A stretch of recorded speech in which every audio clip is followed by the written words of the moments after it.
ሰላም ጤና ይስጥልን ውድ የፕሮግራማችን ተከታታዮች ያላችሁት አጀብ የዩቲዩብ ቻናላችን ላይ ነው።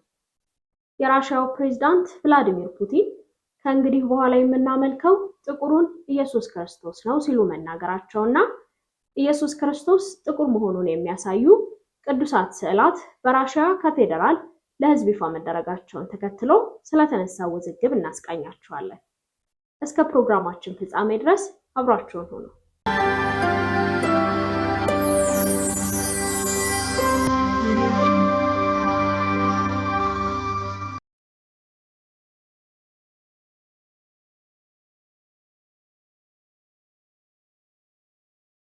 ኢየሱስ ክርስቶስ እናቱ ድንግል ማርያምና በዙሪያው የነበሩት ሰዎች ጥቁር ነበሩ ወይስ ነጭ የሚለው ጥያቄ ለረጅም ጊዜ ሲያከራክር የቆየ ጥያቄ ነው።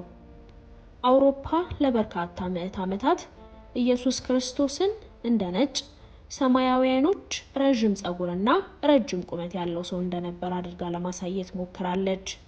ይህ በ15ኛው መቶ ክፍለ ዘመን ኢየሱስ ክርስቶስ እንደ አንድ አውሮፓዊ ሰው አድርገው በሚያሳዩት ስዕላት የበለጠ ተጠናክሯል። ነገር ግን እነዚህ ስዕላት ኢየሱስ ነጭ መሆኑን ማረጋገጫ ይሆናሉ? በቅርብ ጊዜ በሩሲያ ለህዝብ እይታ ይፋ የሆኑት በ14ኛውና በ15ኛው መቶ ክፍለ ዘመን የተሳሉት ስዕላት ኢየሱስ ክርስቶስ ነጭ ሳይሆን ጥቁር መሆኑን የሚያሳዩ ናቸው። ለህዝብ እይታ በበቁት በእነዚህ ስዕላት ላይ እንደሚታየው እሱ እናቱና በዙሪያ ያሉት ሰዎች ሁሉ ጥቁሮች ነበሩ። አውሮፓ ኢየሱስ ክርስቶስን ለምን እስካሁን ነጭ አድርጋ እንደምትገልጸው ለሚጠይቅ ይህ አስደናቂ መገለጽ ነው። ለብዙ ዘመናት ተቆልፎባቸው የቆዩት የሩሲያ ጓዳዎች ውስጥ ምን ተገኘ?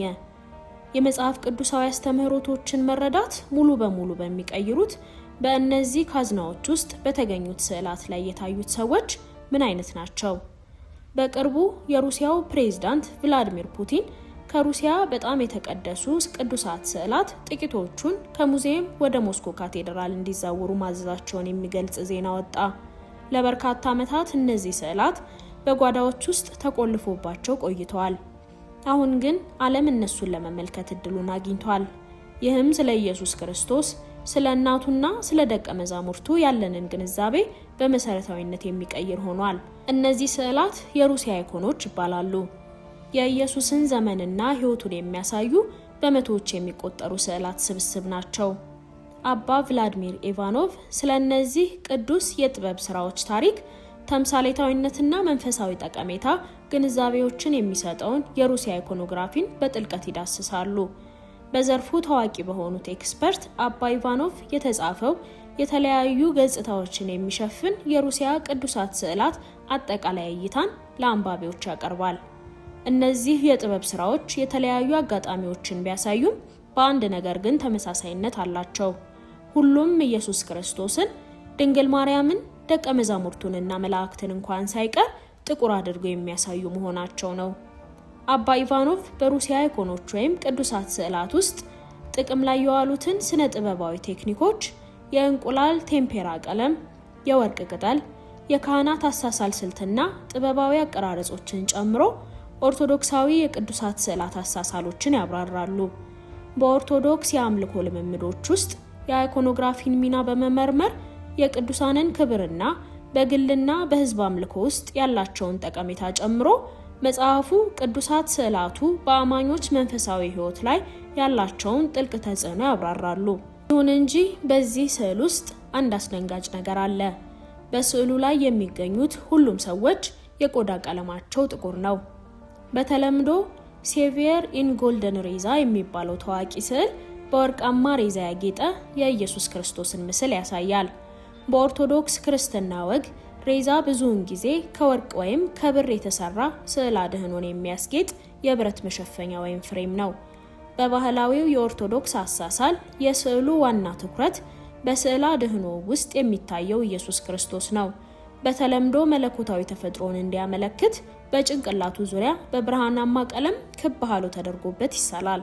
የፊት ገጽታው ሊለያይ ይችላል። ብዙውን ጊዜ ርህራሄን፣ መረጋጋትን ወይም መለኮታዊነትን ያስተላልፋል። ይህም እንደ አዳኝና መለኮታዊ አምላክነቱ ያለውን ሚና ያንጸባርቃል። ነገር ግን በሚገርም ሁኔታ በእነዚህ ቅዱሳት ስዕላት ላይ ኢየሱስ ክርስቶስ በጥቁር ቡናማ ወይም በጥቁር ቀለም ተስሎ እንመለከታለን። በኢየሱስ ክርስቶስ ምስል ዙሪያ ያለው ወርቃማው ሬዛ ውስብስብ በሆነ መልኩ የተነደፈ ነው።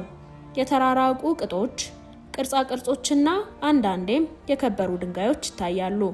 ይህም በኦርቶዶክስ አምልኮ ውስጥ ለክርስቶስ ምስል የተሰጠውን አክብሮትና ዋጋ ያመለክታል። ከዚህም በላይ ሬዛው የእግዚአብሔርን ግርማ ሞገስና ክብር ማሳሰቢያ ተምሳሌት ሆኖ ያገለግላል። ይህም በኢየሱስ መለኮታዊ የእግዚአብሔር ልጅነት ላይ ያለውን እምነት ያጠናክራል። ከዚያም በኦርቶዶክስ ክርስትና ወግ ውስጥ በጥልቅ የተከበረው የቭላድሚር ቴዎቶኮስ ስዕል ይመጣል። ቴዎቶኮስ በመባል የሚታወቀው ቅዱስ ስዕል ድንግል ማርያም ሕፃኑን ኢየሱስ ክርስቶስን በእቅፏ እንደያዘች ያሳያል። ቴዎቶኮስ የሚለው ቃል የእግዚአብሔር ተሸካሚ ወይም የእግዚአብሔር እናት በሚል ይተረጎማል። ይህም ማርያም የኢየሱስ እናት እንደመሆኗ ያላትን ሚና ያጎላል።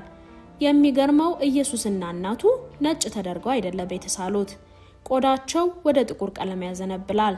ተጠብቀው ከሚገኙት የሩሲያ ቅዱሳት ስዕላት መካከል የመላእክትን ገጽታ ሙሉ በሙሉ የሚገልጽ ስዕል ይገኝበታል። ይህ ስዕል በክርስትና ወግ ውስጥ ጉልህ ክስተት የሆነውን ብስራተ ገብርኤል ያሳያል። የመላእክት አለቃ ቅዱስ ገብርኤል ለድንግል ማርያም እንደምትጸንስና የእግዚአብሔር ልጅ ኢየሱስ ክርስቶስን እንደምትወልደው ያበሰረበትን ምስል ይዟል። በዚህ ምስል ላይም ታዲያ ቅዱስ ገብርኤልና ድንግል ማርያም ጥቁር የቆዳ ቀለም ያላቸው ተደርገው ተስለዋል። በምንም መልኩ ነጭ የቆዳ ቀለም፣ ሰማያዊ አይኖችና ቢጫ ፀጉር የላቸውም። ሌላው ታዋቂ ቅዱስ ስዕል ኢሎሳ የሚባለው ሲሆን ትርጉሙም በግሪክ ርህራሄ ወይም ሐዘኔታ ማለት ነው። በሃይማኖታዊ የአሳሳል ጥበብ ድንግል ማርያም ሕፃኑን ኢየሱስን እቅፍ አድርጋ ጉንጮቹን እየነካካች የሚያሳይ የተለየ ምስልን ይወክላል። ይህ ስዕላዊ መግለጫ በእናትና በልጅ መካከል ያለውን የጠበቀ ትስስር ያጎላል። ይህም ማርያምን እንደ ሩህሩህ አማላጅና የሰው ልጅ ጠባቂነት ያላትን ሚና ያሳያል። በዚህ ቅዱስ ስዕል ላይም እንዲሁ ተመሳሳይ ንድፍ እናያለን። ኢየሱስና እናቱ ጥቁር የቆዳ ቀለም ያላቸው ሆነው ይታያሉ። ከስብስቡ ውስጥ ሌላም ድንግል ማርያም ሕፃኑን ኢየሱስን እንደያዘች የሚያሳይ የቅዱስ ቴዎዶር እመቤታችን የተሰኘ ስዕል አለ። ብዙውን ጊዜ ቀኝ እጁን በመባረክ ምልክት ወደ ላይ ከፍ ያደረገ ሕፃን በእቅፏ ውስጥ ሆኖ ይታያል። ድንግል ማርያም ከቁስጥንጥንያ ጥበቃ ጋር የተቆራኘች ሲሆን የባዛንታይን ኤምፓየር የበላይ ጠባቂና ኃላፊ ሆና ትቆጠራለች። በዚህ ቅዱስ ስዕልም ድጋሚ ኢየሱስና እናቱ ጥቁር እንጂ ነጭ ተደርገው አልተሳሉም። ይህ ምናልባት ሰዎች ኢየሱስና እናቱ ብቻ ጥቁር እንደሆኑ አድርገው እንዲያስቡ ሊያደርግ ይችላል። እውነታው ግን በእነዚህ ስዕላት መሰረት ኢየሱስና እናቱ እንዲሁም በዙሪያቸው የነበሩት ሰዎችም ጥቁሮች ነበሩ። ለሕዝብ እይታ በቀረበው የቅዱሳት ስዕላት ስብስብ ውስጥ ኢየሱስ ክርስቶስ ከመጥምቁ ዮሐንስና ከድንግል ማርያም ጋር የተሰኘው ታዋቂው ቅዱስ ስዕል የመጥምቁ ዮሐንስና የድንግል ማርያምን የአስታራቂነት ወይም የአማላጅነት ሚና ያሳያል። መጥምቁ ዮሐንስና ድንግል ማርያም የሰው ልጅን ወክለው ወደ ክርስቶስ ለመለመን እጆቻቸውን ለጸሎት ወደ ላይ ከፍ አድርገው ይታያሉ። ከስብስቡ ውስጥ ክርስቶስ የዓለም ፈጣሪ የተሰኘ ሌላ ስዕል ክርስቶስ ሁሉን ቻይና ኃያል አምላክ መሆኑን ያመለክታል። በእነኚህ ቅዱሳት ስዕላት ሁሉ የኢየሱስ ክርስቶስ የቆዳ ቀለም ጥቁር ነው። እሱ የአጽናፈ ሰማይ ገዥና ዳኛ ሆኖ ሲገለጽ ቀኝ እጁን ለመባረክ ወደ ላይ ከፍ አድርጎ በግራ እጁ የወንጌልን መጽሐፍ ይዞ የእግዚአብሔር ሕያው ቃል መሆኑን ያሳያል። ይህ ስዕላዊ መግለጫ የክርስቶስ ሉዓላዊ ስልጣንና መለኮታዊ ግርማ ሞገስ ላይ አጽንዖት ይሰጣል። እነዚህ ቅዱሳት ስዕላት ከተመለከቱ በኋላ ስለ ኢየሱስ ክርስቶስ የዘር ሐረግና የቆዳ ቀለም በተመለከተ ቀደም ሲል የነበሩት ጥርጣሬዎች ተገቢና ትክክለኛ ስጋቶች መሆናቸው ይታመናል። የኢየሱስ ክርስቶስ ጥቁር የቆዳ ቀለምና የዘር ሐረግ መታወቁ ልክ እንደ ተከታዮቹ ሁሉ እሱንም በተወሰነ ጊዜና ቦታ ላይ ለማስቀመጥ የሚያስችል ታሪካዊ ጠቀሜታ አለው። ለበርካታ ዘመናት በተለይም በምዕራባውያን ባህሎች ውስጥ ብዙውን ጊዜ የኢየሱስ ክርስቶስ ስዕላዊ መግለጫ ረጅም ነጣ ያለ ቡናማ ወይም ቢጫ ፀጉር ያለው ሰማያዊ አይኖችና ነጭ የቆዳ ቀለም ያለው ሰው ተደርጎ ነው የሚገለጸው። ይሁን እንጂ መጽሐፍ ቅዱስ ስለ ኢየሱስ ክርስቶስ አካላዊ ሁኔታ ወይም ውጫዊ መልክ ምንም ማብራሪያ አይሰጥም። እናም መረጃዎች የሚያመለክቱት እስከዛሬ ከምናውቀው ውጫዊ ገጽታ ፈጽሞ የተለየ መሆኑን ነው። መጽሐፍ ቅዱሳዊ ትረካዎች እንደሚያመለክቱት ኢየሱስ በቤተልሔም ተወልዶ በአንደኛው መቶ ክፍለ ዘመን በገሊላ ናዝሬት ያደገ አይሁዳዊ ነበር። መጽሐፍ ቅዱስ ኢየሱስ አገልግሎቱን የጀመረው በ30 ዓመቱ አካባቢ እንደሆነ ቢጠቅስም ኢሳይያስ ምዕራፍ 53 ቁጥር 2 እንደሚያመለክተው አስደናቂ ውበት እንደሌለው ወይም በውጫዊ ውበቱ ጎልቶ እንዳልታየ ከመጠቆም በስተቀር ስለ ውጫዊ ገጽታው ብዙም ዝርዝር መረጃ አይሰጥም። ሌላው የተጠቀሰው በዮሐንስ ራእይ ምዕራፍ 1 ከቁጥር 14 እስከ 15 ላይ ነው። ቅዱስ ዮሐንስ ስለ ኢየሱስ ባየው ራእይ ላይ ጸጉሩን እንደ ሱፍ ነጭ፣ አይኖቹን እንደ እሳታማ፣ እግሮቹን እንደ ነሐስ፣ ድምጹም በኃይል እንደሚፈስ ፏፏቴ ነጎድጓዳማ እንደሆነ ይገልጻል። ታዲያ ሩሲያ ኢየሱስንና በዙሪያው የነበረውን ሕዝብ በሃይማኖታዊ የጥበብ ስራዎቿ ውስጥ ጥቁር መሆኑን ለማሳየት ለምን ፈለገች የሚል ጥያቄ መነሳቱ አይቀርም። የሃይማኖታዊ ቅዱሳት ስዕላት ላይ ያሉ ቅዱሳንን ነጭ የማድረግ ሴራ በአውሮፓ ሲጀመር ሩሲያ በወቅቱ ከባዛንታይን ቤተክርስቲያን ጋር ያላትን ግንኙነት በመቋረጡ ምክንያት የሴራው አካል አልነበረችም። ይህ የሆነው ጎልደን ሆርድ በመባል በሚታወቀው የመንጎሊያውያን የሩሲያ ወረራ ምክንያት ሲሆን ይህም የክልሉን ከባዛንታይን ግዛትና ከሰፊው የክርስቲያን ዓለም ጋር የነበረውን ግንኙነት በእጅጉ የለወጠ ነበር። ከ13ኛው መቶ ክፍለ ዘመን መጀመሪያ ጀምሮ ሞንጎሊያውያን ተከታታይ ወታደራዊ ዘመቻዎችን ጀመሩ። ይህም በታሪክ ውስጥ ካሉት ታላላቅ ግዛቶች አንዱ የሆነውን የሞንጎሊያውያን ኢምፓየር እንዲቋቋም አስችሏል። ይህ መስፋፋትም ሩሲያን ጨምሮ ከተለያዩ ስልጣኔዎች ጋር እንዲገናኙ አድርጓቸዋል። እስከዚያ ድረስ ሩሲያ ከባዛንታይን ኤምፓየር ጋር ቀጥተኛ ግንኙነት የነበራት ሲሆን በዚህም ሃይማኖታዊ አመለካከታቸውን በከፍተኛ ሁኔታ ወርሳለች። ነገር ግን እንደ አውሮፓውያን አቆጣጠር በ1237 ሞንጎሊያውያን የተበታተኑና የተዋሃደ መከላከያ መፍጠር የማይችሉት የሩሲያ ርዕሰ መስተዳድሮች ላይ አውዳሚ የሆነ ከፍተኛ ወረራ ጀመሩ።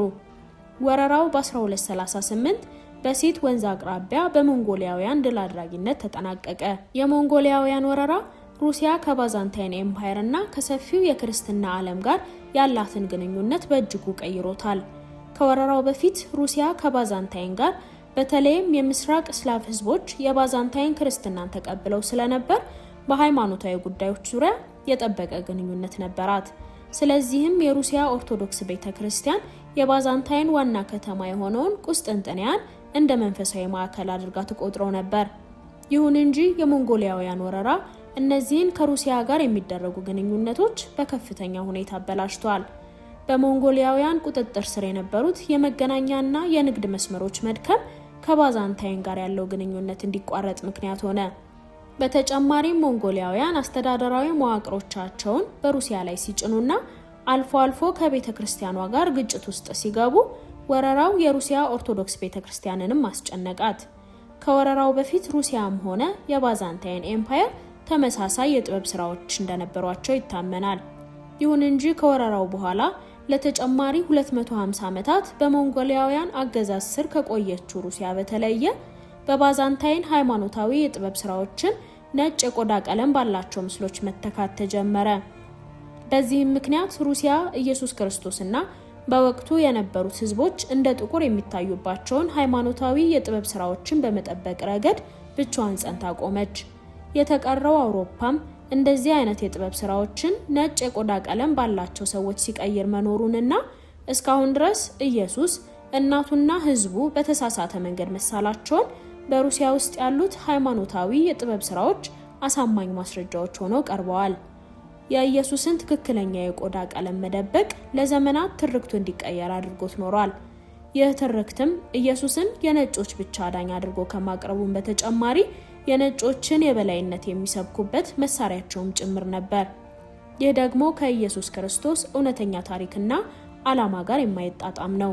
በተቃራኒው ኢየሱስን እንደ ጥቁር መቀበል በጥቁር ህዝቦችና በኢየሱስ ስቃይ መካከል ያለውን መመሳሰል ግምት ውስጥ በማስገባት ወጥነትን ከመፍጠር በተጨማሪ የሰው ልጆችን እኩልነት የሚያረጋግጥ ሚዛን ነው። እናንተስ ምን ይመስላችኋል? ኢየሱስ ክርስቶስ ነጭ ነበር ወይስ ጥቁር? አውሮፓ ኢየሱስን እናቱንና ህዝቡን ነጭ አድርገው ለማሳየት ለምን ፈለጉ? ሁሉም የኢየሱስ ክርስቶስ ስዕላት መቀየርና በትክክለኛው የቆዳ ቀለሙ ጥቁር ተደርጎ መቅረብ አለበት ብላችሁ ታስባላችሁ? ሐሳብ አስተያየቶቻችሁን ከዚህ በታች ባለው የአስተያየት መስጫ ክፍል ውስጥ አስቀምጡልን።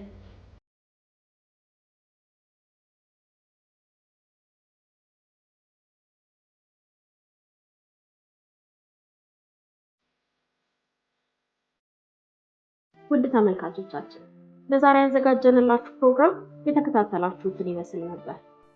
ዝግጅታችንን ከወደዳችሁት እንደተለመደው ላይክ እና ሼር ማድረግ አትርሱ። ሐሳብ አስተያየቶቻችሁን ደግሞ በኮሜንት መስጫው ስር አስቀምጡልን። ቻናላችን ተደራሽነቱ ይሰፋ ዘንድ ሰብስክራይብ በማድረግ ቤተሰባችንን ይቀላቀሉ። በቀጣይ በሌላ ፕሮግራም ተመልሰን እንገናኛለን። እስከዚያ መልካም ጊዜ